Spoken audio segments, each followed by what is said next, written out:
మరో breaking news చూస్తున్నాం. Alampur MLA విజయుడికి high court నోటీసులు జారీ చేసింది. విజయుడు ఎన్నికను రద్దు చేయాలంటూ ఆర్ఎస్ ప్రవీణ్ కుమార్ సోదరుడు బీఎస్పీ అభ్యర్థి ప్రసన్న కుమార్ ఎన్నికల సమయంలో హైకోర్టులో పిటిషన్ను దాఖలు చేశారు.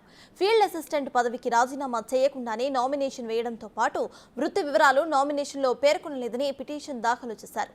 దీంతో ఎన్నికపై వివరణ ఇవ్వాలని ఎమ్మెల్యే విజయుడికి హైకోర్టు నోటీసులు జారీ చేసింది.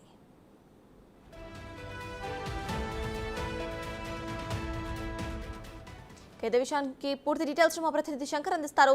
శంకర్, చెప్పండి, ఇటు అలంపూర్ ఎమ్మెల్యే విజయుడికైతే హైకోర్టు నోటీసులు ఇచ్చినట్టు తెలుస్తోంది. సో దీనిపైన అప్డేట్స్ ఏంటి?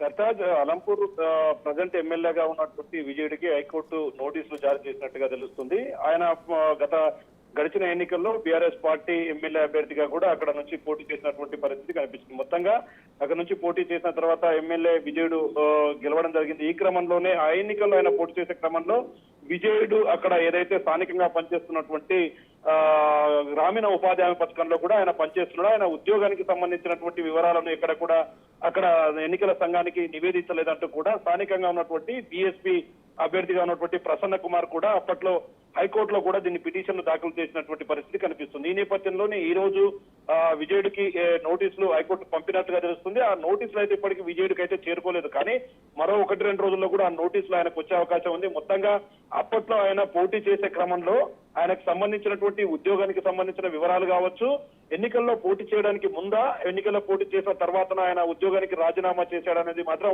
ఓ క్లారిటీ ఇవ్వాలని చెప్పి కూడా అప్పట్లో హైకోర్టును ఆశ్రయించినటువంటి ప్రసన్న కుమార్ ఈ నేపథ్యంలోనే నోటీసులు రావడంతో ప్రస్తుతం అయితే ఎమ్మెల్యే విజయుడు పూర్తిస్థాయిలో దీనికి సంజాయిషి ఇచ్చుకోవాల్సినటువంటి అవసరం అయితే ఏర్పడింది. మరి ముఖ్యంగా ప్రసన్న కుమార్ ఎవరైతే ఉన్నారో ఆయన ఆర్ఎస్ ప్రవీణ్ కుమార్ కు సంబంధించినటువంటి సొంత తమ్ముడే కావడంతో మరి ఇది మరింత ఆసక్తిని రేకెత్తిస్తుందని చెప్పవచ్చు. మరి ఇలాంటి క్రమంలో మరి రాబోయే రోజుల్లో ఈ పిటిషన్ కు సంబంధించి మరి ఇద్దరు సద్దుమరుగుతుందా లేదంటే దీని మీద ఫైట్ చేసే దిశగా ముందుకు వెళ్తారనేది మాత్రం వేచి చూడాల్సిందే. సత్తాజ్.